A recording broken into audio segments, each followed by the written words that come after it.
Hello, everyone. Twitter is one crazy place, I tell you. It's just something else.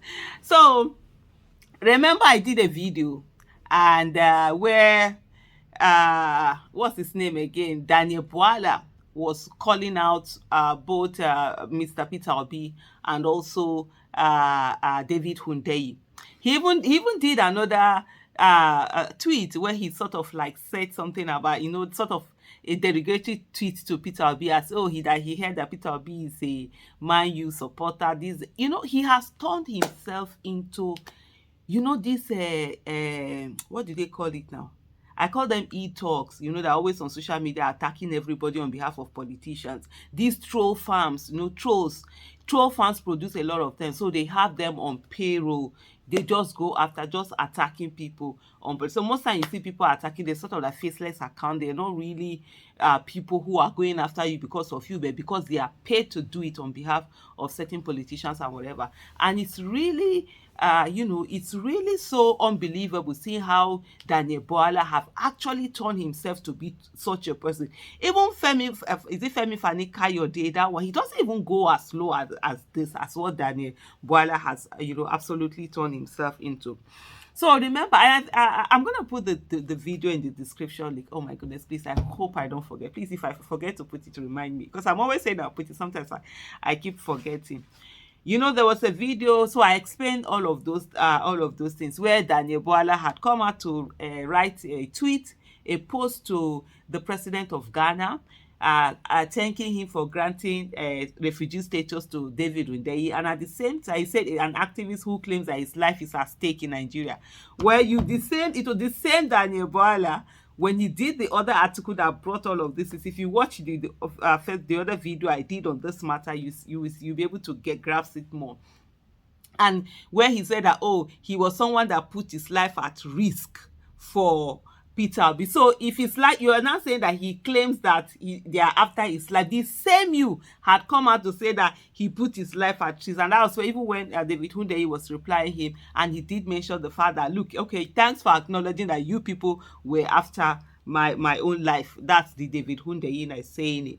So in the tweet, I'm just trying to paraphrase it so I don't have to read it all over again. He said, we all support the protection of human rights and free press and would fight to uphold it. However, according to Daniel Bwala, by virtue of United Nations international law, which Ghana is signatory to, refugees and asylees are prohibited from certain actions, including inciting disaffection against the home and host government.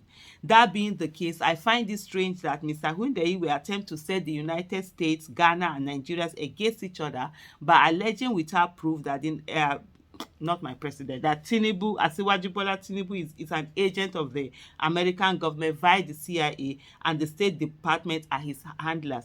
Please permit me to ask if this is the official policy of the Ghanaian government which you heard, or if your administration vicariously, agrees with this position. I'm sure as Ghanaian president, you care deeply about Ghana's national interest and security, and will most likely not support any form of threat to Nigeria's national security and interest. Thank you, Excellency. Of course, he mentioned a lot of people. So like what he's trying to say is that he needs this person, David Hundeyin's refugee status. I don't know if that's what he has there, to be revoked or checked, or Ghana to throw him away or something. So that is where Professor Odinkalu now came. Professor Odinkalu. Oh Lord have mercy, with his mouth and everything. He said there's a name he called him. He said, I don't mind political yahoo, as in political yahoo boy. Professor Odinkalu has a way of coining names for people that their head know they correct. He said, my brother, I don't mind political yahoo, but no, this is a willful misrepresentation of refugee law. The exclusion provisions in Article 1F of the 1951 Refugee Convention do not cover free expression, nor do they extend to what you call incitement. And then he now put the article, as in schooling the guy, as in, since you are a lawyer, when they do political yahoo boy things up and down. You forgotten your this thing. Let me school you. Asking this one, Odinkalu is a professor of law, and human rights is his area. Then he now went to Professor Odinkalu now went on to say, as to the scope of the subversion related provisions in Article 3 of the OAU Refugee Convention, that is a subject to which I have devoted considerable research attention.